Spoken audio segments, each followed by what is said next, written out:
राधे राधे दोस्तों, सावन मास भगवान शिव को अधिक प्रिय है। इसीलिए इस मास में किया गया व्रत या साधना मनुष्य को अनंत गुना अधिक फल प्रदान करते हैं। इन्हें आशुतोष क्यों कहा जाता है, आइए जानते हैं। क्योंकि वो साधक की अभिष्ट इच्छा को पूर्ण सरलता से कर देते हैं। पिछले वीडियो में हमने जाना कि सोमनाथ ज्योतिर्लिंग, मल्लिकार्जुन ज्योतिर्लिंग और महाकालेश्वर की स्थापना कैसे हुई थी। आज हम जानेंगे चौथे ज्योतिर्लिंग के बारे में, यानी ओमकारेश्वर महादेव की।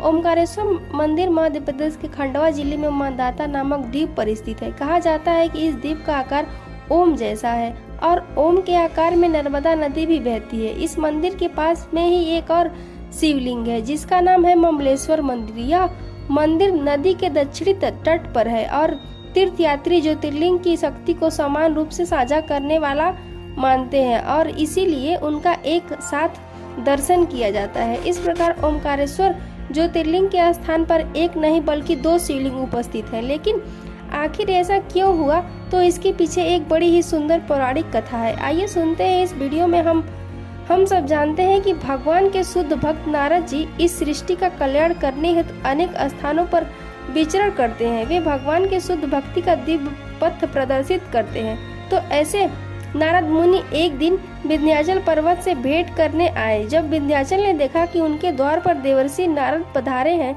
तो उन्होंने सम्मान पूर्वक उनका आदर किया, बैठने के लिए उचित आसन प्रदान किया और फिर विंध्याचल पर्वत ने नारद मुनि से कहा, हे ऋषिवर, जगत में ऐसा कुछ भी नहीं है जो मेरे पास ना हो। मुझे कोई कष्ट नहीं है, मेरे पास सारी संपत्ति है, सब कुछ है। हालांकि सुनने में यह सामान्य शब्द लग रहे थे, लेकिन विंध्याचल पर्वत के पीछे छुपी थोड़ी सी अहंकार की हल्की सी रेखा को नारद मुनि ने देख लिया। अब नारद मुनि तो भगवान के शुद्ध भक्त है, वे इस बात को कैसे सहन कर सकते हैं कि विंध्याचल जैसे आदर्श राजा, पर्वतराज और भगवान के भक्त के अंदर थोड़ा सा भी गर्व आए। तो इसीलिए उन्होंने सोचा क्यों न विंध्याचल का उद्धार किया जाए। इस प्रकार सोचते हुए नारद मुनि ने गहरी सांस भरी और कुछ नहीं कहा। नारद मुनि का यह व्यवहार देख पर्वतराज विंध्याचल को आश्चर्य हुआ। उन्होंने नारद मुनि से पूछा, हे मुनिवर, मेरी बात सुनकर आपने इतनी गहरी सांस क्यों ली? क्या आपको मेरे राज्य में कुछ कमी दिखाई दे रही है?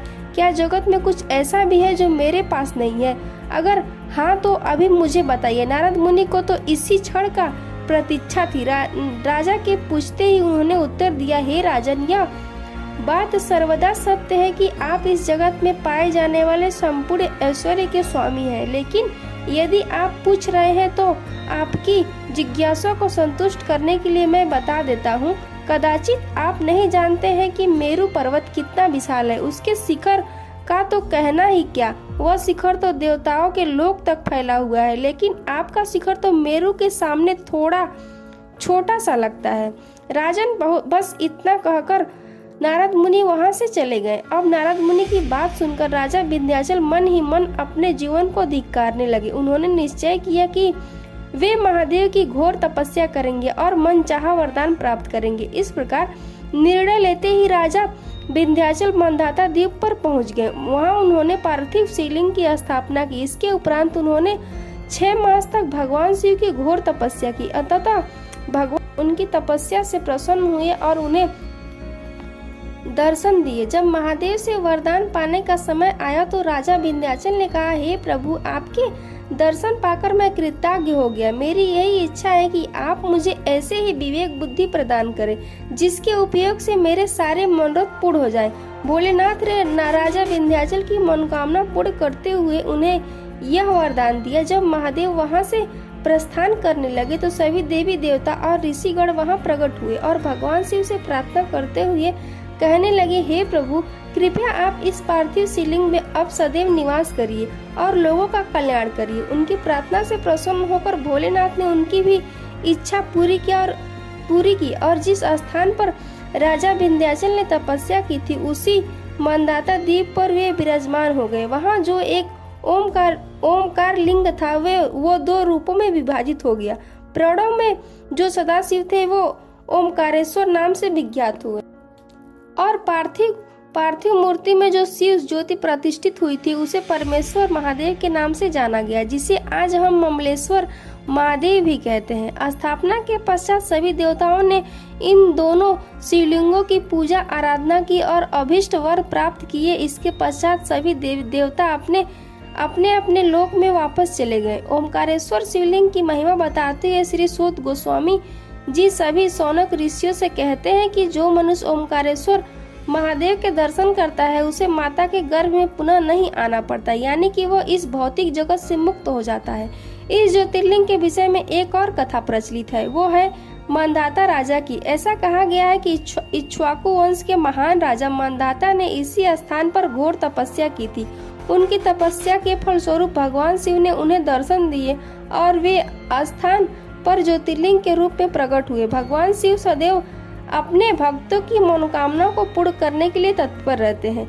यह मंदिर 5500 वर्ष से भी पुराना माना गया है। 11वीं शताब्दी में मालवा के परमार राजाओं द्वारा इस भव्य मंदिर का निर्माण करवाया, लेकिन 13वीं शताब्दी में इस मंदिर पर भी मोहम्मद गजनवी जैसे मुसलमान आक्रमणकारियों ने हमला किया था।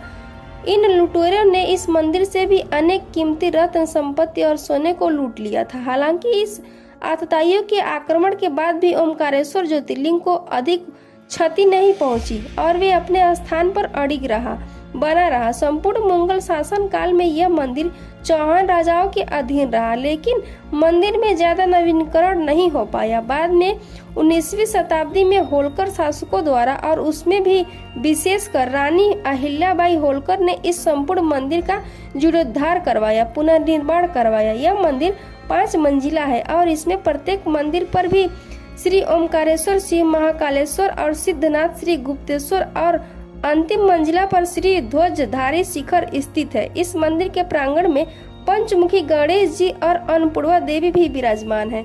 इस मंदिर की एक और विशेषता है कि नर्मदा नदी पर बना हुआ झूलता हुआ पुल है, जिसे झूला पुल भी कहा जाता है।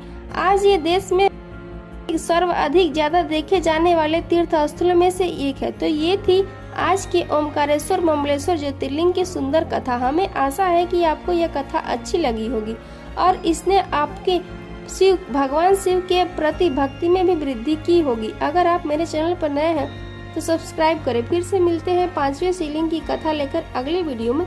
जय सीताराम।